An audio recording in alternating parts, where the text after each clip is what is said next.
नमस्कार विद्यार्थी मित्रांनो, मी प्राध्यापक एम आर जोशी, श्री शारदाभवन शिक्षण संस्थेचे अध्यापक महाविद्यालय येथे सध्या अधिव्याख्याता म्हणून कार्यरत आहे।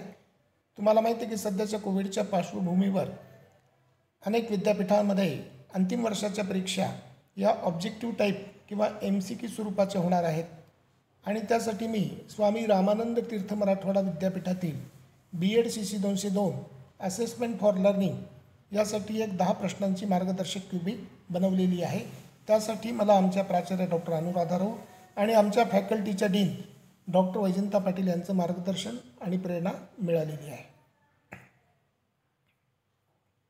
या ठिकाणी पहिला प्रश्न जर आपण पाहिला तर कसोटी प्रमाणीकरणातील प्रश्न पृथक्करण पायरीमुळे काय होतं की प्रश्नाचे काठिण्य मूल्य समजते, प्रश्नांची भेदभाव क्षमता समजते, बहुपर्यायी प्रश्नातील विकर्षकांची परिणामकारकता समजते आणि वरील सर्व। तर हा प्रश्न जो आहे याच्यामध्ये 3-4 संकल्पना आहेत। ह्या जर समजल्याशिवाय आपल्याला त्या ठिकाणी तो प्रश्न सोडवता येणार नाही। काठिण्य मूल्य, भेदभाव क्षमता, विकर्षक हे कशाला म्हणायचं? आता या ठिकाणी पहा, काठिण्य मूल्य काढण्याचं सूत्र आहे R/N × 100। ज्यावेळेस आपण विद्यार्थ्यांच्या उत्तरपत्रिका घेतो आणि त्याचा उत्तरपत्रिकांचा क्रम लावून वरच्या 25% आणि खालच्या 25% उत्तरपत्रिका निवडतो। समजा 80 विद्यार्थी आहेत, त्यांच्या वरच्या 25% म्हणजे 20, खालच्या 25% म्हणजे 20, अशा एकूण 40 विद्यार्थी झाले। ह्या 40 विद्यार्थ्यांमधील उच्च गटातील म्हणजे ज्यांची गुण चांगले आहेत असे विद्यार्थी त्याच्यातील 16 जणांनी त्या ठिकाणी उत्तर बरोबर दिलेलं आहे आणि 14 जणांनी या प्रश्नाचं उत्तर निम्न गटातील बरोबर दिलेलं आहे। एकूण 40 विद्यार्थी आहे, 16 + 14 = 30 / 40 × 100। हे जर आपण सोडवलं तर उत्तर त्या ठिकाणी आलं आहे 75। म्हणजे या प्रश्नाचं काठिण्य मूल्य जे आहे हे काठिण्य मूल्य आहे 75%। ज्या प्रश्नाचं काठिण्य मूल्य हे 70%पेक्षा जास्त असतं तो प्रश्न सोपा असतो। हे झालं काठिण्य मूल्य। आता विकर्षक कशाला म्हणायचं? इथे एक प्रश्न दिलेला वस्तुनिष्ठ भूपृष्ठाच्या लगतच्या 11 किलोमीटरपर्यंतच्या वातावरणाच्या थरास डॅश म्हणतात। तपांबर, स्थितांबर, दलांबर, वातावरण। आता इथे 4 पर्याय आहेत। हे 4ही पर्याय कधी कधी विद्यार्थ्यांना सारखे वाटतात कारण विकर्षक परिणामकारक असतात। चुकीचे पर्यायसुद्धा निवडणे किंवा त्या आकर्षित होणे म्हणजे त्या ठिकाणी विकर्षक हे परिणामकारक आहेत असं समजायला हरकत नाही। आणि ह्या प्रश्नाचं उत्तर आहे पर्याय क्रमांक अ, तपांबर। मग काही विद्यार्थी स्थितांबर, दलांबर त्या ठिकाणी हे उत्तर देत असतील तर ते विकर्षक हे परिणामकारक आहे, म्हणून विकर्षक हे परिणामकारक असले पाहिजे। आता इथे या विकर्षकांचे मी ॲनालिसिस प्रश्न पृथक्करण त्या ठिकाणी दिलेलं आहे। त्या ठिकाणी विकर्षक दिलेले आहेत अ, ब, क, ड आणि त्याच्यामधले उच्च गटातील 15 विद्यार्थ्यांनी अ पर्याय निवडलेला आहे की जो बरोबर आहे त्याला स्टार केलेला आहे। निम्न गटातील 9 विद्यार्थ्यांनी, बाकीच्यांनी चुकीचे पर्याय त्या ठिकाणी निवडलेले आहेत। आता ह्या प्रश्नाची भेदभाव क्षमता आपल्याला जर काढायची असेल तर भेदभाव क्षमता U - L / N/2। U म्हणजे उच्च गटातील 15 विद्यार्थ्यांनी प्रश्न बरोबर निवडलेला आहे, पर्याय बरोबर निवडलेला आहे, 9 जणांनी निम्न गटातील बरोबर निवडलेला आहे, भागिले 40/2। हे जर कॅल्क्युलेशन केलं तर 6/20 उत्तर आलं 0.30। ज्या प्रश्नाची भेदभाव क्षमता हे 0 किंवा ऋण असते तर असे प्रश्न प्रश्नपत्रिकेतून गाळले पाहिजेत आणि 0पेक्षा जास्त असेल तर प्रश्न ठेवायला हरकत नाही। ज्या प्रश्नांचं काठिण्य मूल्य हे 50% असते त्यांची भेदभाव क्षमता 1 असते आणि असे प्रश्न हे उत्तम समजले जातात। म्हणून 40 ते 60% काठिण्य मूल्य असलेले प्रश्न हे जास्तीत जास्त परीक्षेमध्ये निवडले जातात। म्हणजे याचा अर्थ असा की प्रश्न पृथक्करण पायरीमुळे काठिण्य मूल्य समजतं, भेदभाव क्षमता समजते आणि विकर्षक किती परिणामकारक आहेत वस्तुनिष्ठ प्रश्नातले हे समजतं। म्हणून ह्या प्रश्नाचं उत्तर वरील सर्व असे त्या ठिकाणी द्यायला हरकत नाही। पहा, इथे वरील सर्व हा पर्याय आहे। काठिण्य मूल्य समजतं, प्रश्नाची भेदभाव क्षमता समजते आणि बहुपर्यायी प्रश्नातील विकर्षकांची परिणामकारकता समजते। दुसरा प्रश्न आहे कसोटीच्या प्रमाणीकरणाचा पैलू खालीलपैकी कोणता नाही?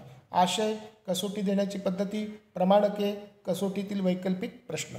या ठिकाणी जर आपण कसोटीचे प्रमाणीकरणाचे पैलू जर पाहिले तर एकूण 4 पैलू त्या ठिकाणी आहेत। ते 4 पैलू कोणते आहेत ते पहा, मी या ठिकाणी दाखवतो। कसोटी प्रमाणीकरणाचे एकूण 4 पैलू आहेत: आशय, कसोटी देण्याची पद्धती, कसोटी तपासण्याची पद्धती, प्रमाणके। प्रमाणके म्हणजे झेड गुण, टी गुण, शततमक प्रमाणित गुणांमध्ये रूपांतर केलं जातं आशय लक्षात घेतला जातो, कसोटी देण्याची पद्धती लक्षात घेतली जाते, कसोटी तपासण्याची पद्धती त्या ठिकाणी दिली जाते. हे प्रमाणीकरणाचे पैलू आहेत. पण याच्यामध्ये वैकल्पिक प्रश्नाचा पर्याय त्या ठिकाणी दिसत नाही. म्हणून ह्या ज्या प्रश्नाचं उत्तर आहे जे आहे कसोटीच्या प्रमाणीकरणाचा पैलू खालीलपैकी कोणता नाही. कोणता नाही हा नाही शब्द वापरला पाहिजे, त्या ठिकाणी महत्त्वाचा आहे. वाचला पाहिजे. नाही वाचला तर त्या ठिकाणी कोणता असं उत्तर देऊन आपण त्या ठिकाणी चुकीचा पर्याय निवडण्याची शक्यता जास्त असते. म्हणून ह्या ठिकाणी कोणता नाही म्हणल्यानंतर कसोटीतील वैकल्पिक प्रश्न हा पर्याय त्या ठिकाणी बसत नाही, पैलू नाही आहे. म्हणून ह्या ठिकाणी हे उत्तर. तिसरा प्रश्न, अध्ययन अनुभूतींचे महत्त्वाचे केंद्र कोणते? शाळा, कुटुंब, समाज, प्रसारमाध्यमे. अध्ययन अनुभूती या विद्यार्थ्याला बालकाला कोणत्याही ठिकाणी भेटत असतात. समाजामध्ये भेटत असतात, कुटुंबामध्ये भेटत असतात, टी व्ही, दूरदर्शन, वृत्तपत्र अशा प्रसारमाध्यमांतून सुद्धा त्या ठिकाणी भेटत असतात.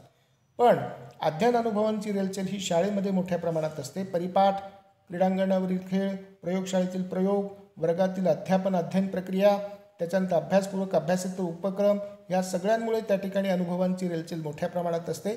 म्हणून अध्ययन अनुभूतींचे महत्त्वाचे जे केंद्र आहे त्या ठिकाणी जे महत्त्वाचे केंद्र आहे ते शाळा. चौथा पर्याय आहे, अध्ययन अनुभूती या विद्यार्थ्यांचे डॅडॅश व डॅडॅश यांना साजेशी असाव्यात. बुद्धिमत्ता, जीवन, वय, पक्वता, हुशारी, अभिरुची, ज्ञान, अभिरुची. आता बुद्धिमत्ता त्या ठिकाणी वर्गातील विद्यार्थ्यांची भिन्न भिन्न असते. हुशारी म्हणजेच बुद्धिमत्ता, त्याच्यामुळे हे दोन्ही पर्याय येणार नाहीत. ज्ञान हे विद्यार्थ्यांचं भिन्न भिन्न असतं, हाही पर्याय येणार नाही. म्हणून वय व पक्वता हा जो पर्याय आहे, हा वय व पक्वता त्या ठिकाणी हा पर्याय त्या ठिकाणी येऊ शकतो. अध्ययन अनुभूती ह्या विद्यार्थ्यांचे वय व पक्वता यांना साजेसे असावेत. अनुभूतींचे काही निकष आहेत, ते निकष कोणते कोणते थोडंसं पाहूया आपण. या ठिकाणी पहा, अध्ययन अनुभूतींचे निकष दिलेले आहेत की अध्ययन अनुभूती या उद्दिष्टाशी निगडीत असाव्यात, अर्थपूर्ण असाव्यात, मानसिक गरजांचे समाधान करणाऱ्या असाव्यात, वय व पक्वतेचा स्तर पहा या ठिकाणी उत्तर आहे, यांना साजेशा असाव्यात. त्याच्यानंतर अध्ययन अनुभूती ह्या समृद्ध असाव्यात, त्याच्यामध्ये विविधता असावी, अनुभूती जीवनाशी निगडीत असाव्यात आणि उपलब्ध सामग्री व वेळ यांचा विचार करून त्या निवडाव्यात. हे अध्ययन अनुभूतींची निकष आहे. आपण वय व पक्वता त्या ठिकाणी या प्रश्नाचं उत्तर निवडलेलं आहे. वय व पक्वता, वय व पक्वता हे त्या प्रश्नाचं उत्तर आहे. आता पाचवा प्रश्न, विद्यार्थ्याची व्यक्तिगत, कौटुंबिक व सामाजिक माहिती खालीलपैकी कोणत्या साधनात समाविष्ट असते? मूल्यमापन प्रपत्र, संचिका, संचयी नोंदपत्रक, प्रगती पुस्तक. आता मूल्यमापन प्रपत्र म्हणजे इव्हॅल्युएशन रुब्रिक, हे मूल्यमापनासाठी वापरलं जातं, हा तर पर्याय येत नाही.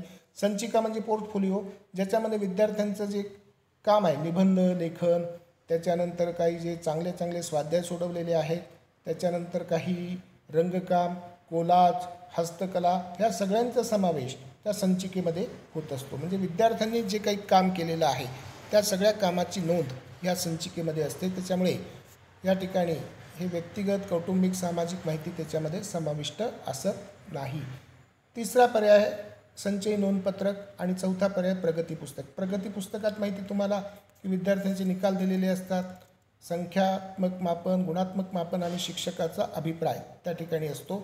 म्हणून या प्रश्नाचं उत्तर जे आहे संचयी नोंदपत्रक, ज्यालाच आपण संकलित नोंदपत्रक, क्युम्युलेटिव्ह रेकॉर्ड असं त्या ठिकाणी म्हणतो. याच्यामध्ये त्या सगळी माहिती व्यक्तिगत, कौटुंबिक आणि सामाजिक ही समाविष्ट असते. आता संचयी नोंदपत्रक कसं असतं पहा, या ठिकाणी दिलेलं आहे. याच्यामध्ये संचयी नोंदपत्रकामध्ये अ पर्याय, अ तक्ता दिलेला आहे. विद्यार्थ्यांची वैयक्तिक माहिती, फोटो, पूर्ण नाव, वर्ग, जन्मतारीख, शाळेत दाखल झाल्याचा दिनांक, पूर्वीच्या शाळेचे नाव.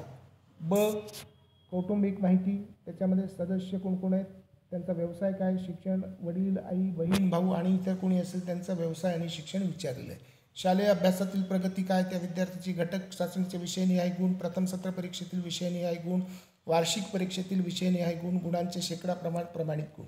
म्हणजे अभ्यासातील प्रगती त्या ठिकाणी विद्यार्थ्याची विचारली जाते. शाळेतील सर्वसामान्य वागणूक कशी आहे, उपस्थिती कशी आहे, गृहपाठातील नियमितपणा आहे का, अभ्यासवृत्ती आहे का, सांस्कृतिक कार्यक्रमात सहभाग घेतो किंवा नाही, क्रीडाविषयक कार्यक्रमात सहभाग आहे किंवा नाही, शिस्त कशी आहे, सहकार्य वृत्ती आहे का, समायोजन क्षमता आहे का, अन्य काही गुण आहेत का, हे त्या ठिकाणी पाहिलं जातं. त्याच्यामध्ये विशेष गुण असेल त्याचीसुद्धा नोंद केली जाते. पाठांतरासंदर्भात, लेखन कौशल्याच्या संदर्भात, वाचन कौशल्याच्या संदर्भात, अवांतर वाचन, कथाकथन, छंद वक्तृत्व, नाट्य, गायन, चित्रकला, क्रीडा कौशल्य, नेतृत्व, अन्य गुण ह्या सगळ्यांचा उल्लेख याच्यामध्ये केला जातो. शारीरिक विकासाच्या बाबतीत सुद्धा नोंदी असतात. प्रवेशाच्या वेळी वजन किती आहे, वार्षिक परीक्षेपूर्वी किती होतं आणि त्याच्यावर अभिप्राय काय आहे शिक्षकांचा, उंची कशी आहे वार्षिक परीक्षेपूर्वी आणि त्याच्यावर अभिप्राय, छातीचं मोजमाप वार्षिक परीक्षेपूर्वी किती आहे त्याच्यावर अभिप्राय. कारण काही वेळेस काय होतं की न्यूमोनिया वगैरे सारखे आजार जडले तर त्या ठिकाणी कफ निर्माण होतो आणि कफ किंवा इतर आजारांमुळे विद्यार्थी अशक्त राहण्याची शक्यता असते. म्हणून या सगळी मोजमापं त्या ठिकाणी दिली पाहिजेत. दोष दिले जातात, कर्णदोष, दृष्टीदोष, आणखीन काही दोष आहेत का, अन्य काही गोष्टी आहेत का, ह्या शारीरिक विकासाच्या बाबतीत दिल्या जातात. विविध मानसशास्त्रीय कसोट्यांचे निष्कर्ष, मानसशास्त्रीय कसोट्या, अभिरुची प्रश्नावली, अभिवृत्ती प्रश्नावली किंवा मतावली, बुद्धिमापन कसोट्या, व्यक्तिमत्व कसोट्या, या कसोट्यांचे निष्कर्ष आणि अभिप्राय याच्यामध्ये दिले जातात. तर संचयी नोंदपत्रकामध्ये विद्यार्थ्याची कौटुंबिक, सामाजिक, व्यक्तिगत माहिती त्या ठिकाणी असते. म्हणून या प्रश्नाचं उत्तर आहे संचयी नोंदपत्रक. यालाच क्युम्युलेटिव्ह रेकॉर्ड असं म्हणतो. पुढचा प्रश्न आहे अध्ययन अनुभूती म्हणजे डॅश आणि अध्ययनार्थी यांच्यात होणारी आंतरक्रिया. आशय, शिक्षक, अध्ययन प्रसंग, अध्यापन साधने. तुम्हाला माहिती आहे की अध्ययन अनुभूती अनेक ठिकाणी भेटतात. म्हणून वर्गामधीलच आशय किंवा शिक्षक, अध्यापन साधने यांची गरज नसते. अध्ययन प्रसंगाची त्या ठिकाणी गरज असते. म्हणून अध्ययन प्रसंग त्या ठिकाणी महत्त्वाचा आहे. अध्ययन अनुभूती म्हणजे अध्ययन प्रसंग आणि अध्ययनार्थी यांच्यात होणारी आंतरक्रिया. कोणत्या प्रकारच्या प्रश्नांची विश्वसनीयता ही सर्वात कमी असते? अर्थाविष्कार करणारे प्रश्न, वस्तुनिष्ठ प्रश्न, निबंध वजा प्रश्न, लघुत्तरी प्रश्न. विश्वसनीयता म्हणजे काय की एखाद्या गोष्टीचं मापन पुन्हा पुन्हा केलं तर तीच गोष्ट त्या ठिकाणी दाखवते, त्याला आपण विश्वसनीयता असं म्हणतो.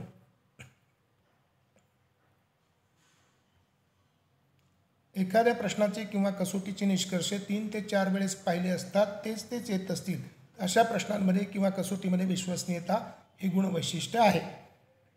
एखाद्या मोजपट्टीने आपण एखाद्या रेषाखंडाची लांबी मोजली आणि ती रेषाखंडाची लांबी पहिल्यांदा जी दाखवली ती दुसऱ्यांदा तीच असेल, तिसऱ्यांदा तीच असेल, चौथ्यांदा तीच असेल तर ती मोजपट्टी ही विश्वसनीय असं आपण म्हणतो.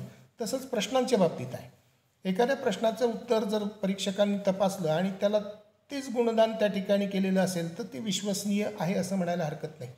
पण आता तुम्हाला माहिती आहे की वस्तुनिष्ठ प्रश्न जे असतात ते विश्वसनीय असतात. कारण वस्तुनिष्ठ प्रश्नांचं उत्तर कुणी जरी तपासलं तर मार्क त्याच ठिकाणी त्यांना दिले जातात. पण निबंध वजा प्रश्नामध्ये काय होतं की निबंध वजा प्रश्नाचं उत्तर तपासताना विद्यार्थ्यांना काही परीक्षक सरळ हाताने गुण देतात, काही जण त्या ठिकाणी कमी गुण देतात. त्याच्या मतानुसार त्या ठिकाणी निबंध वजा प्रश्नाचे गुण दिले जातात. त्यामुळे निबंध वजा प्रश्न हे वस्तुनिष्ठ आणि लघुत्तरी प्रश्नांपेक्षा कमी विश्वसनीय आहे. आता इथे 4 पर्याय होते की अर्थाविष्कार करणारे प्रश्न. हा अर्थाविष्कार करणारा प्रश्न म्हणजे वस्तुनिष्ठ प्रश्नाचाच प्रकार आहे. अर्थाविष्कार प्रश्नामध्ये एखादी घटना किंवा परिच्छेद देऊन प्रश्न विचारले जातात. विद्यार्थीचे अध्ययन कितपत प्रावीण्य मिळाले आहे हे प्रश्नांच्या सहाय्याने समजून येते. हा वस्तुनिष्ठ प्रश्नांचाच एक प्रकार आहे. या प्रकारच्या प्रश्नांमुळे विद्यार्थीचे आकलन व तर्कशक्ती या गुणांचे मापन होते. आता उदाहरण पाहूया. मनीष, विनय व कुणाल हे 3 मित्र आहेत. मनीष, विनय व कुणाल हे 3 मित्र आहेत. त्यापैकी कुणाल व विनय हे पोहू शकतात. मनीष व कुणाल सायकल चालवू शकतात. तर विनय व मनीष यांना बासरी वाजवता येते. तर विनयला गाता येत नाही पण बाकीच्या दोघांना गाता येते. याच्यावर प्रश्न विचारलेला आहे. नंबर 1चा प्रश्न आहे या ठिकाणी.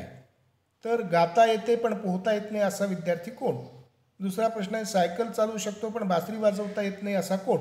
म्हणजे असे जे प्रश्न आहेत याला आपण अर्थाविष्कार करणारे प्रश्न म्हणतो. हे वस्तुनिष्ठ प्रश्न आहेत. वस्तुनिष्ठ प्रश्न कशाला म्हणतात पहा. ज्या प्रश्नाचे उत्तर 1 किंवा 2 शब्दात किंवा एका वाक्यात असते अशा प्रश्नांना वस्तुनिष्ठ प्रश्न म्हणतात. जसं दासबोध हा ग्रंथ कुणी लिहिला? उत्तर आहे समर्थ रामदास. ज्या संख्यांना 1ने व त्या संख्येने अशा फक्त 2च संख्यांनी भाग जात असेल तर अशा संख्यांना डॅश म्हणतात, मूळ संख्या म्हणतात. तर असे जे प्रश्न आहेत अशा प्रश्नांना प्रत्ययवानात्मक प्रश्न किंवा प्रत्ययविज्ञानात्मक प्रश्नसुद्धा म्हणतात. त्याचं वर्गीकरण ह्या 2 गटात केलं जातं. म्हणून वस्तुनिष्ठ प्रश्नांची विश्वसनीयता ही निबंध वजा आणि लघुत्तरी प्रश्नांपेक्षा जास्त आहे. कारण त्या ठिकाणी गुणदान हे सारखंच पडतं. आता निबंध वजा प्रश्न कशाला म्हणतात? ज्या प्रश्नांचे उत्तर 800 ते 1500 शब्दात 10 ते 15 ओळींमध्ये असते अशा प्रश्नांना निबंध वजा प्रश्न म्हणतात. उदाहरणार्थ महाराष्ट्रातील लोकसंख्या वाढीच्या कारणांची चर्चा करा. प्रदूषण म्हणजे काय, प्रदूषणाच्या कारणांची व परिणामांची सविस्तर चर्चा करा. या प्रश्नांमध्ये परीक्षकांमध्ये विविधता आढळते गुणदानामध्ये, त्यामुळे ह्या प्रश्नाची विश्वसनीयता ही कमी असते. आणि लघुत्तरी प्रश्न, ज्या प्रश्नांचे उत्तर 3 ते 4 ओळीत लिहावायचे असते अशा प्रश्नांना लघुत्तरी प्रश्न असे म्हणतात. प्रदूषणाची व्याख्या सांगून प्रदूषणाचे 4 प्रकार थोडक्यात स्पष्ट करा. वनस्पती पेशी व प्राणी पेशी यातील फरक स्पष्ट करा. तर थोडक्यात निबंध वजा प्रश्नांची विश्वसनीयता ही कमी असते, म्हणून ह्या ज्या प्रश्नाचं उत्तर आहे, कोणत्या प्रकारच्या प्रश्नांची विश्वसनीयता ही सर्वात कमी असते. अर्थाविष्कार करणारे प्रश्न, वस्तुनिष्ठ प्रश्न, निबंध वजा प्रश्न, लघुत्तरी प्रश्न. तर या ठिकाणी निबंध वजा प्रश्न, एसे टाईप प्रश्न किंवा दीर्घोत्तरी प्रश्न हे या प्रश्नाचं उत्तर आहे. 8वा प्रश्न, काठिण्य मूल्य हे डॅशपेक्षा जास्त असेल तर तो प्रश्न सोपा असतो. आपण सुरुवातीलाच पाहिलं, त्या ठिकाणी पर्याय दिलेले 70%, 60%, 50%, 30%. जर ज्या प्रश्नाचं काठिण्य मूल्य हे 70% पेक्षा जास्त असतं तो प्रश्न सोपा असतो, म्हणून ह्या प्रश्नाचं उत्तर आहे 70%. 60% तर त्या ठिकाणी नाही येणार. 70%, 50% हा काठिण्य मूल्य त्या ठिकाणी जास्त असतं. 30% म्हणजे फारच कठीण प्रश्न असतो, म्हणून 70% हे उत्तर येईल. 9वा प्रश्न आहे, नैदानिक कसोटीचे स्वरूप खालीलपैकी कोणत्या प्रकारचे असू शकते. तोंडी, लेखी, प्रात्यक्षिक, वरील सर्व. आता नैदानिक कसोटी म्हणजे निदान करणारी कसोटी, मग ती तोंडी असेल किंवा लेखी स्वरूपातली असेल किंवा प्रात्यक्षिक स्वरूपामध्ये सुद्धा विद्यार्थ्यांना वर्तुळ काढता येत नसेल किंवा त्रिकोण, चौकोन यांच्या रचना करता येत नसेल तर त्यासाठी सुद्धा आपल्याला प्रात्यक्षिक घ्यावं लागतं. निदान करण्यासाठी ह्या तिन्ही स्वरूपाच्या परीक्षा वापरल्या जातात, म्हणून त्या ठिकाणी वरील सर्व त्या ठिकाणी उत्तर येईल. तोंडी स्वरूपाची नैदानिक कसोटी वापरली जाते, लेखी स्वरूपाची वापरली जाते, प्रात्यक्षिक स्वरूपाची सुद्धा नैदानिक कसोटी वापरली जाते, म्हणून वरील सर्व हे या प्रश्नाचं उत्तर आहे. शेवटचा 10वा प्रश्न, डॅश या साधनाच्या मदतीने 2 विद्यार्थ्यांची तुलना करता येत नाही. पदनिश्चयन श्रेणी, मुलाखत, लेखी परीक्षा, पडताळा सूची. तुम्हाला माहिती आहे की पदनिश्चयन श्रेणीमध्ये त्या ठिकाणी कोणता गुण किती प्रमाणात आहे हे सांगता येतं, म्हणजे हे तुलना करण्यासाठी रेटिंग स्केल किंवा पदनिश्चयन श्रेणी वापरता येते. मुलाखतीमुळे सुद्धा 2 विद्यार्थ्यांची तुलना आपल्याला करता येते, म्हणून स्पर्धा परीक्षांमध्ये मुलाखत त्या ठिकाणी ठेवली जाते. लेखी परीक्षेमुळे सुद्धा त्या ठिकाणी 2-3 विद्यार्थ्यातील तफावत गुणांमधील आपल्याला त्या ठिकाणी कळते. पण पडताळा सूची असं साधन आहे की ज्याच्यामध्ये गुणांची तुलना त्या ठिकाणी केली जात नाही, फक्त गुण आहेत किंवा नाही हे सांगितलं जातं, म्हणून ह्या प्रश्नाचं उत्तर आहे पडताळा सूची किंवा त्या ठिकाणी चेकलिस्ट हे या प्रश्नाचं उत्तर आहे. अशा प्रकारे आपण या 10 प्रश्नांचं त्या ठिकाणी मार्गदर्शन पाहिलेलं आहे. परीक्षेसाठी आपणा सर्वांना शुभेच्छा. बेस्ट विशेष. धन्यवाद.